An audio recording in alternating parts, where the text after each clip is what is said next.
हमारे देश को आजादी मिली कैसे। अब अगर आप ये सोच रहे हैं कि अगर बचपन से जो हमने सुना है कि दे दी हमें आजादी बिना खड़क बिना ढाल, या फिर आजादी हमें अहिंसा नाम के किसी आंदोलन से मिली, या फिर नेहरू और गांधी और कांग्रेस के आंदोलनों से हमें आजादी मिली, तो शायद आपको कहीं न कहीं लगेगा बाद में जाके कि ये गलत भी हो सकता है।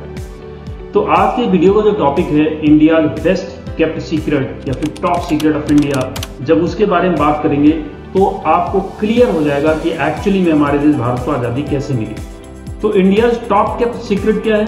नेताजी सुभाष चंद्र बोस की जो डेथ मिस्ट्री है वही एक्चुअली में इंडियन गवर्नमेंट द्वारा रखा गया एक बेस्ट या टॉप केप्ट सीक्रेट है। नेताजी सुभाष चंद्र बोस की मृत्यु के बारे में जो 3 तरह की थ्योरीज के बारे में बात की जाती है, उसके बारे में तो हम बाद में बात करेंगे, लेकिन पहले हम ये देखते हैं कि भारत की सरकार को नेताजी सुभाष चंद्र बोस की डेथ को एक टॉप सीक्रेट क्यों बना के रखा गया।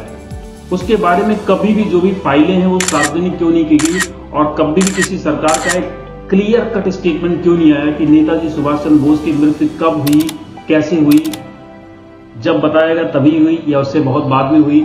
तो पूरी चीज को पूरा एक सीक्रेट बना के रखा गया और उसको प्रोटेक्ट किया गया बाकायदा भारत की सरकार के द्वारा। अब ऐसा किया क्यों गया, इसके बारे में जानना बहुत जरूरी कि सरकार की क्या मजबूरी थी कि नेताजी सुभाष चंद्र बोस जैसे महान भारत के वीर पुत्र की मृत्यु को उसको ठीक से बताया नहीं गया, या फिर उनका जो स्थान आजादी के बाद भारत में मिलना चाहिए था, भारत सरकार के द्वारा जो सम्मान देना चाहिए था, वो नहीं दिया गया। ऐसा क्यों हुआ ये जानना जरूरी है। तो पहली चीज तो ये है कि ये नरेशन कि हमें आजादी कांग्रेस के आंदोलनों से आई, या गांधी जी के अहिंसा के आंदोलन से आई, या क्विट इंडिया मूवमेंट से आई, या जो भी ये नरेशन चलाया गया कि दे दी हमें आजादी बिना खड़क बिना ढाल, ये वाली बातें कितनी सही है पहले हम इस पे बात करते हैं। देश की आजादी के बारे में हम यही जानते हैं कि गांधी जी के नेतृत्व में जो भी आंदोलन हुए उससे हमारे देश को आजादी मिली।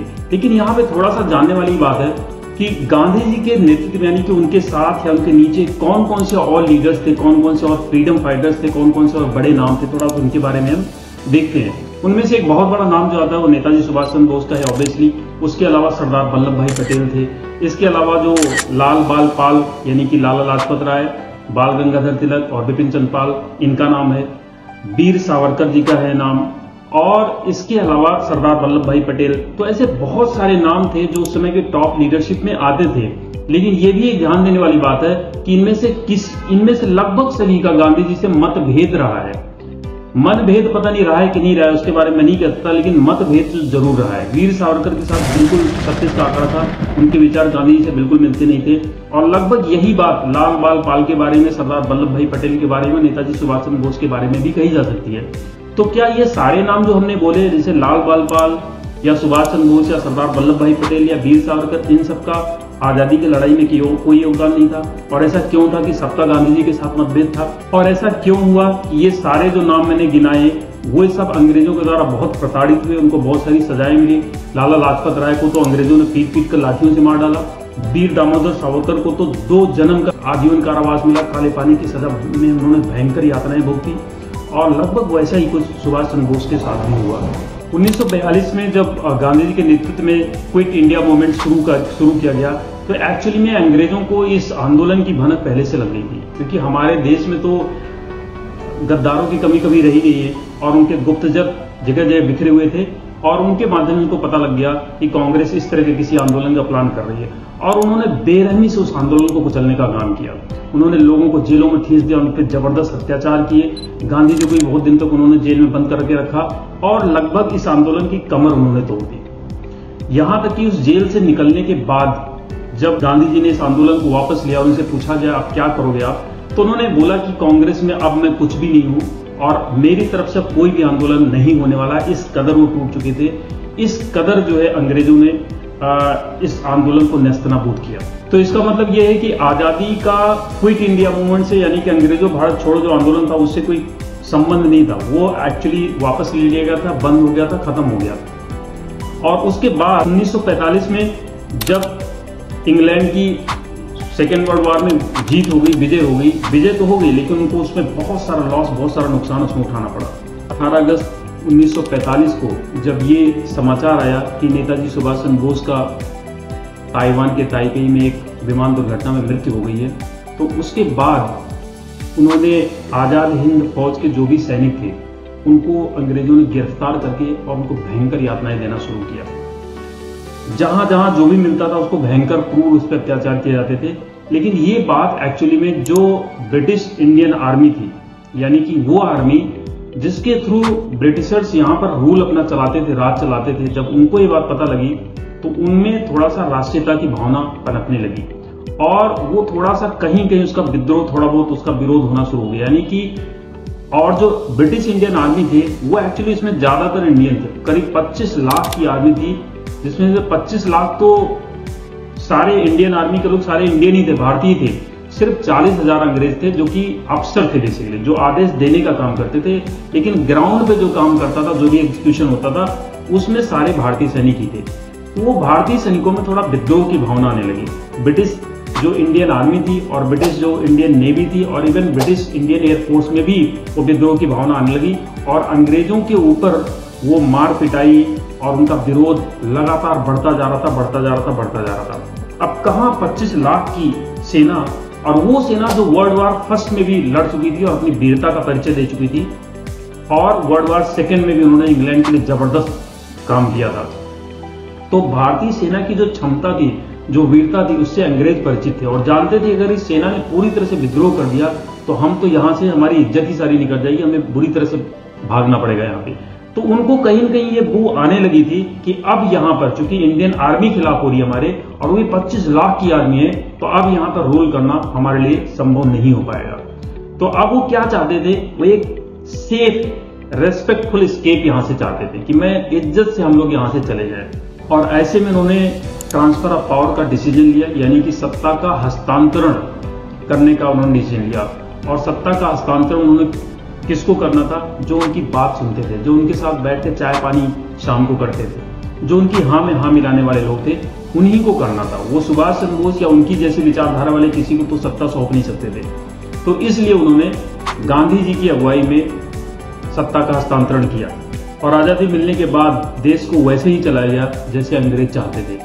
यानी कि आजादी से पहले जो भारतीय अंग्रेजों के लिए काम करते थे, चाहे वो पुलिस में हो, चाहे उनकी आर्मी में हो, चाहे जहां वियोजित पद भी हो, जो अंग्रेजों के लिए काम करते थे, एक्चुअली में वही लोग भारतीयों पर अत्याचार करते थे। लेकिन यानी कि वो भारतीय होकर ही भारतीयों पर अत्याचार करते थे, क्यों? अंग्रेजों के आदेश पर। तो सही मायने में होना तो ये चाहिए था कि आजाद भारत में वैसे भारतीयों को चुन चुन के निकालना चाहिए था, उन पर मुकदमे चलाने चाहिए थे और उनको यथोचित पनिशमेंट देना चाहिए था कि आपने इस देश की होते हुए भी कैसे इस देश के लोगों पर अत्याचार किया। यानी आपके अंदर कोई देशभक्ति की भावना नहीं थी क्या?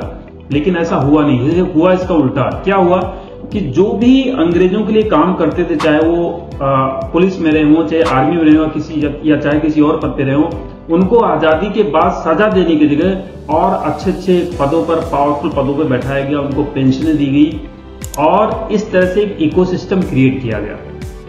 तो अगर जो है सरकार ने ये नेताजी सुभाष चंद्र बोस की जो डेथ की मिस्ट्री उसको ओपन कर दिया होता, उसको बता दिया होता, तो फिर ये बात भी सामने आ जाती कि एक्चुअली में भारत को आजादी कैसे मिली। ये तो हम और आप आज बात कर पा रहे हैं, आजादी के 75-77 सालों के बाद ये बात कर पा रहे हैं कि भाई आजादी उस तरह से नहीं मिली जैसे हमें बताया गया, किसी और तरह से मिली। लेकिन उस शुरुआत में जब आजादी मिली थी उस समय तो इन सब बातों का कोई नाम लेने वाला भी नहीं था। पूरी तरह से वही प्रोपेगेंडा फ्लोट किया गया जो आजादी के बाद जो सरकार थी वो चाहती थी, या जो उनके और अंग्रेजों के हित में था, वो जो प्रोपेगेंडा चाहते थे वही चलाया गया।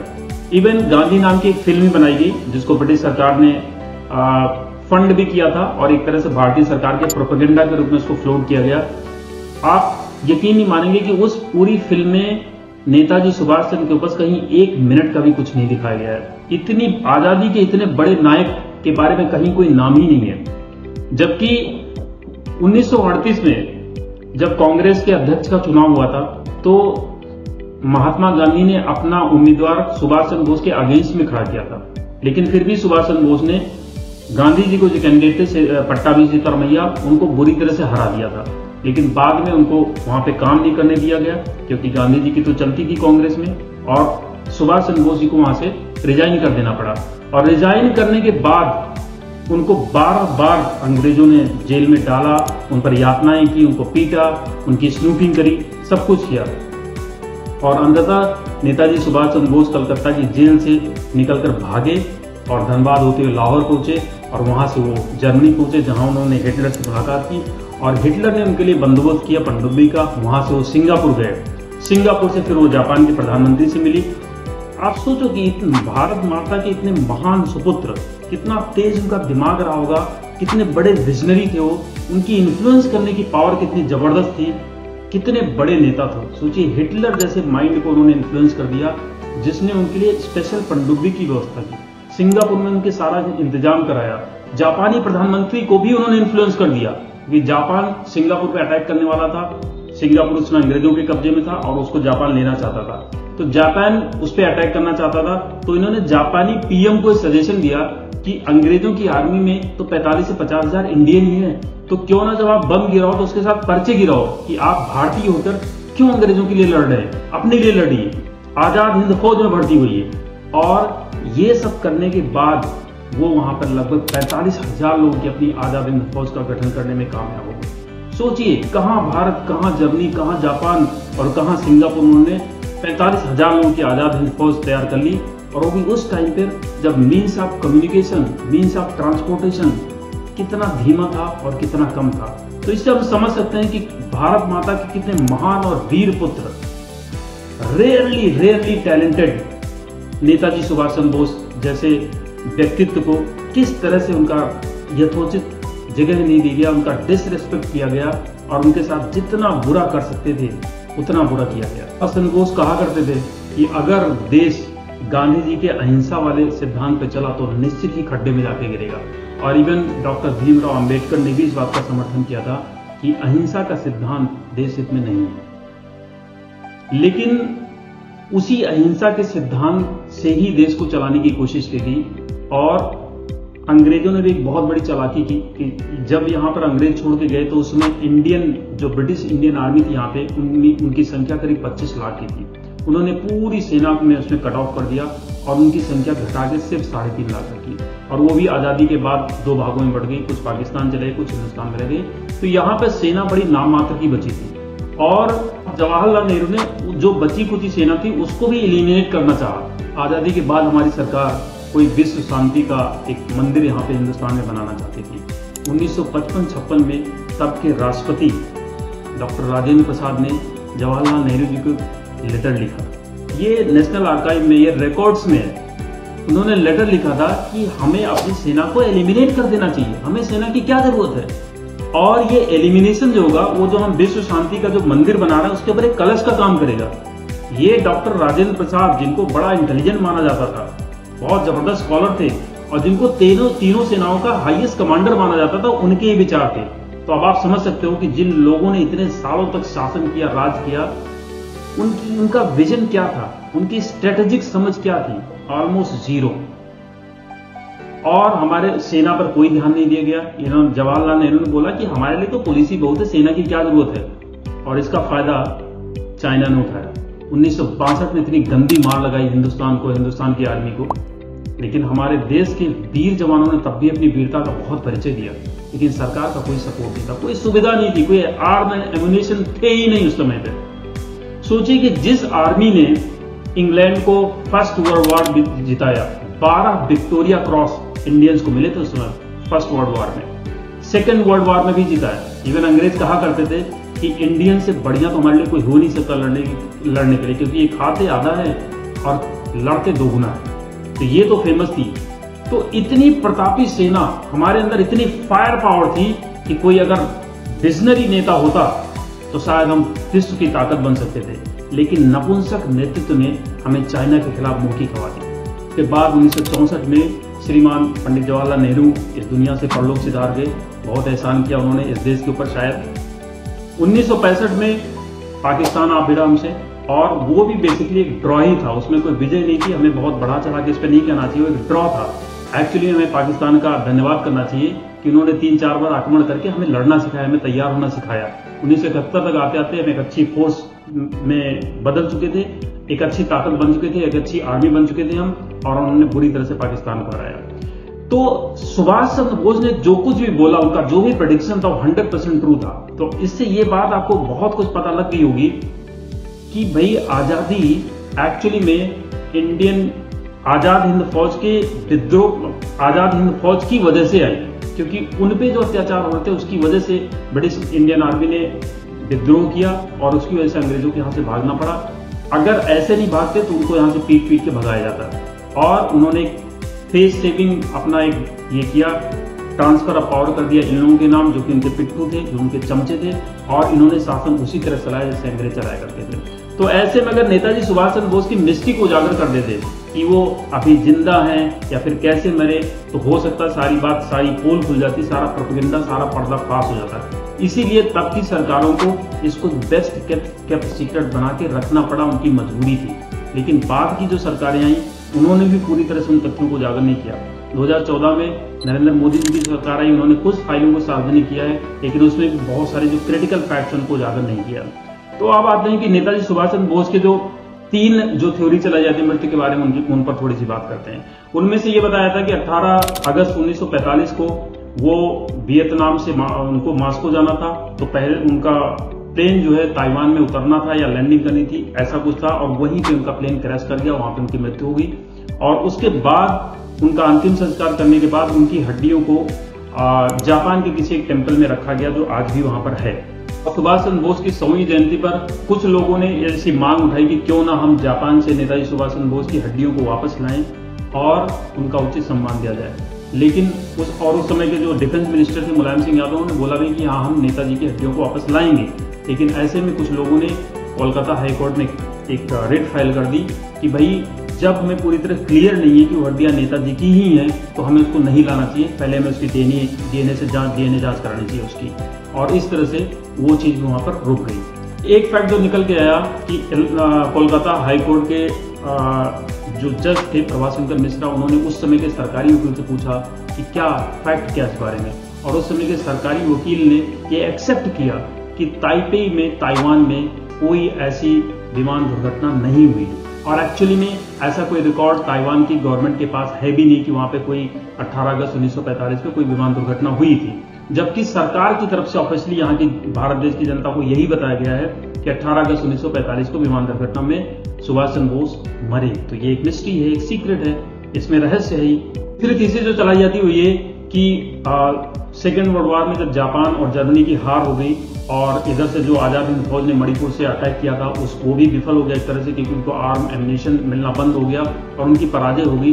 तो उसके बाद भी नेताजी सुभाष चंद्र बोस ने हार नहीं मानी और वो वियतनाम से दोबारा मास्को जाके स्टालिन से मिलने वाले थे और नए स्ट्रेटजी अपनी तैयार करने वाले थे कि कैसे हम जो है आज़ादी पाएं।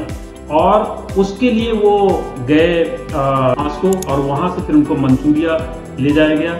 मंचूरिया में वो काफी समय तक रहे और बाद में अंग्रेजों ने स्टालिन के कान भरे कि ये तो आपका शत्रु है, इसने हिटलर का और जापानी प्रधानमंत्री का आपके अगेंस्ट में साथ दिया है। और स्टालिन इससे भड़क गया और उसके खिलाफ जो है और उसको एक वॉर प्रिजनर की तरह वहाँ पे ट्रीट किया गया, उनके साथ इंटरोगेशन किया गया, उनको भयानक यातनाएं दी गई और बाद में टॉर्चर कर करके बुरी तरह से तड़पा कर मंचूरिया के एक डिटेंशन कैंप में सुभाष चंद्र बोस को मारा गया। तीसरी जो थ्योरी वो ये है कि आज़ादी के बहुत सालों बाद तक सुभाष चंद्र बोस जिंदा थे, गुमनामी बाबा के रूप में या फिर भगवान बाबा के रूप में वो जिंदा थे।